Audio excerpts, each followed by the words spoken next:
everybody. I have just been to is it called physician? You know, where you go to have basically an opinion of your injury. And I mean, I called last week to have like an opinion of my knee injury, another opinion, because the only time I really went to check that was in Portugal, and I made an X-ray, and basically that was it. There was no fracture, so I just thought, now I'm in Sweden, let's check it, you know, just let's try to get an honest opinion, because the truth is that I still have some, it's not pain, but I do have some sensation of stress after I've been running and stuff like that. Not that I go running a lot, but I do run with the dogs a bit, and I do some squats, and I try to like rebuild my strength. And basically 5-minute test, I paid like $25 or around 25 euros just for having that opinion, and he concluded that it's basically nothing wrong. It could be the meniscus, he said, that has a little bit of had a little impact, and it's a little bit not torn, but a little damage, you know. So he didn't see any need for any further. Just get back to exercising, go back running, go back to rebuild your leg muscles, you know, your thighs. And that's basically what I thought. But somewhere I kind of hoped for having a MRI appointment, getting an MRI appointment, because that's when you can really tell like what happened, or if there's any damage still. But no, he didn't send me forward to do that, or he didn't book an appointment or schedule an appointment for doing that. So I gotta live with that. It just sucks a little bit, you know. I gotta pay that money for a 5-minute consultation, maybe a little bit more, like maybe 10 minutes, but honestly not long at all. He was kind of interested in me living in Portugal, it seemed like. My father had said that this guy is he's actually an idiot. My dad had a knee injury, or a knee surgery actually. He replaced some part, maybe his whole knee, I don't know, I forgot. But he did actually last year in April, and he know about this physician, and he say that this guy is not he's not the best. I thought it was fine. I thought it was totally nothing special at all about this guy. That he had he gave his opinion, and that was it, you know. Yeah, you know, I'm going in here to my old elementary school, but it's full of cars here, I guess.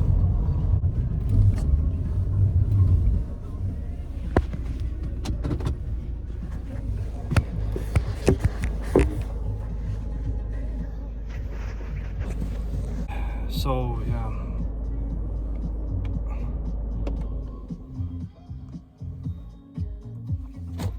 yeah, I went there.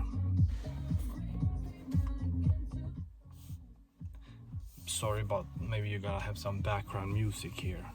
But yeah, I went there, and I was like, what else can I do? It was a consultation that I could kind of expect what to get. Like, I'm coming from a very local place and small place. Maybe nothing else he thought to be done here. Like, he could forward me to the big hospital, like make a consultation for actually to do an MRI. I think it's called, yeah, like, you know, this magnetic X-ray scan, because that's only when you can really tell what's going on. But I think as well that I need to go back exercising and rebuild my strength in my knee. That's what I really honestly think. And I can only do that by exercising. But the thing is that when I've exercised afterwards, I get that pain. Like the day after, I have the pain, I feel sore, I feel like weak in my knee. But that's only when I've been running a little bit with the dog, and maybe I need to do it more regularly. And I have to be honest, I have not been the best to do the rehab consistently after my injury. I've done a little bit here and there, but I have not really done a lot of, what could I call it, like different tasks and different checks or different, what is called, different rehabilitation methods, I guess you can say. I've not done that. So it's a little bit up to me, but I hope that's not gonna have like some kind of repercussions since I didn't really do it regularly. I hope it's not the reason why now I get some kind of a soreness and slight pain when after I've been actually active. I hope it's not because of that, but I guess I will see. So yeah, that's that. Now I'm just thinking a little bit about where is it actually worth living in 2026?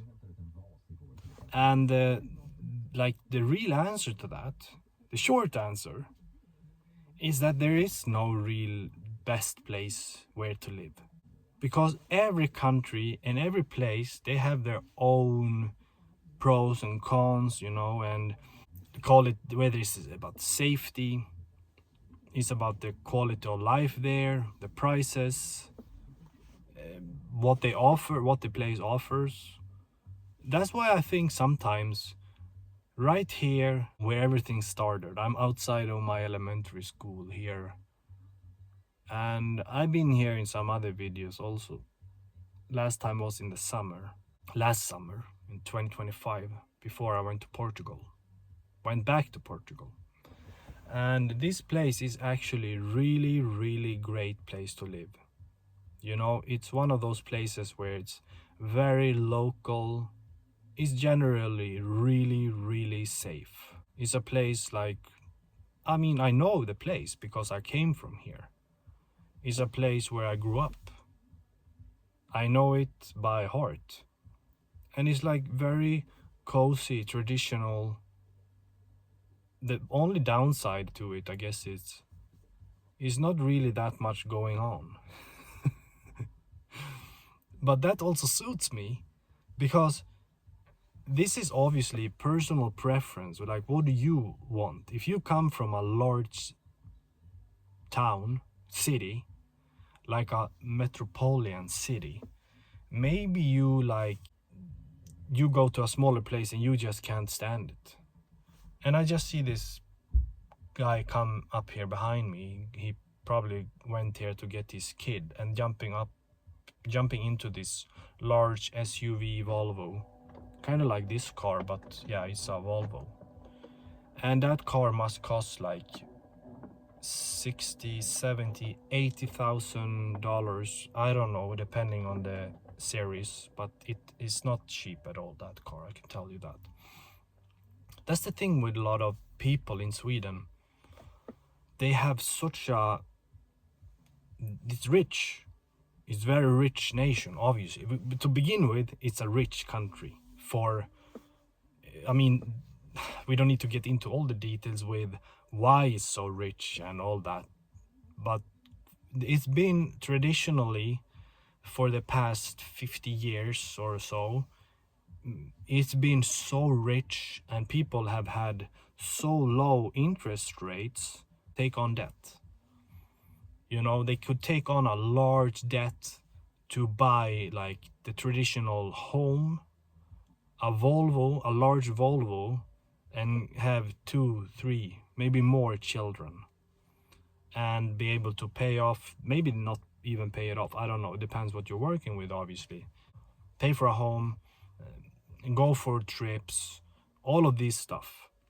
But that was like before. Now I hear more and more people. That's why I actually make this video. Where is the best place to be living in 2026 and onwards? I don't know if it's here or if it's like Germany or any other country in Europe. I think there's something happening with the economy, not locally only here. I mean, like I said, Sweden has been an exception. Like Denmark, Finland, Norway, some other European countries has been like an exception of wealth.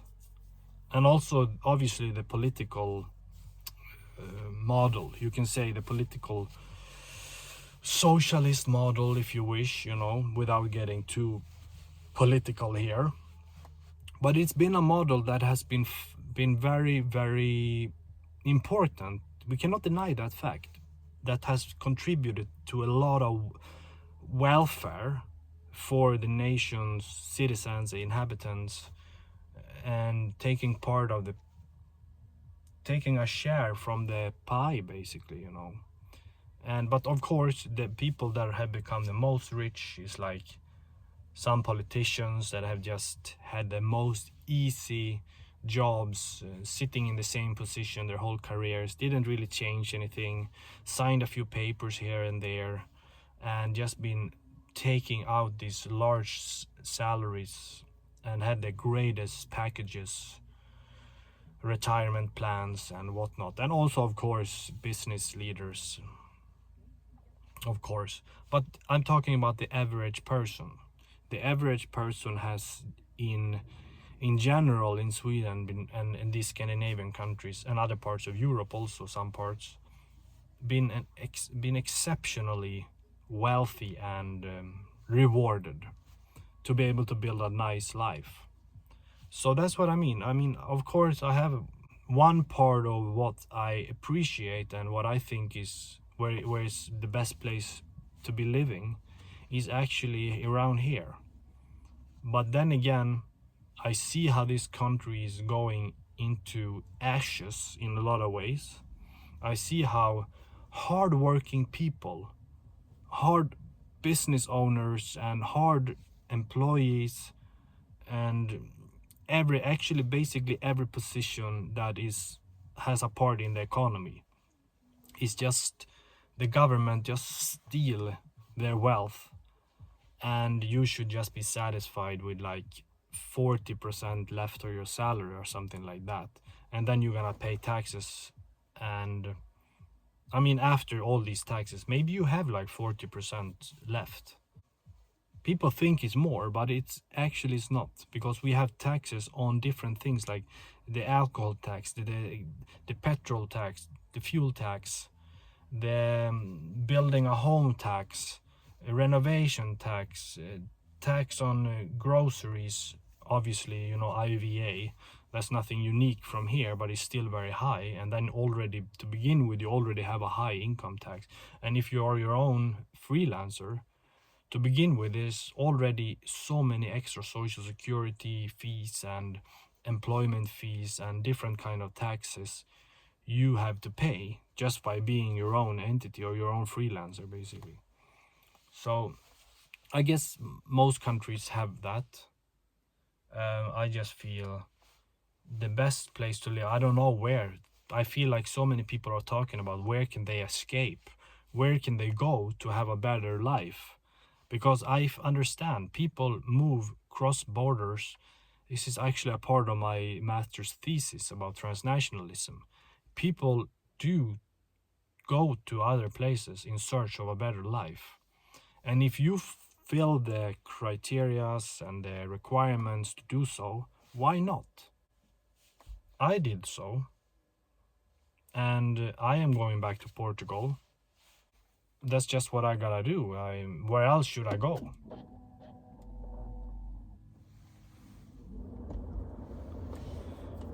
But then again, I'm thinking so much about different countries, different places to live.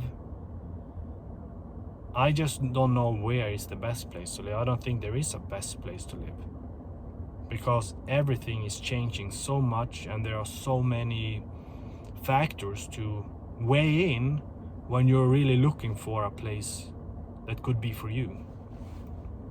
Of course, you sometimes you romanticize different countries, like, I don't know, parts of Asia, parts of maybe some visualized or romanticized parts of Africa, Latin America, Central America.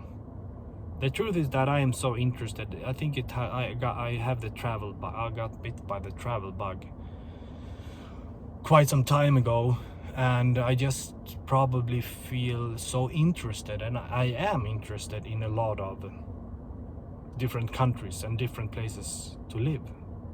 That's why I'm so interested in about remote work.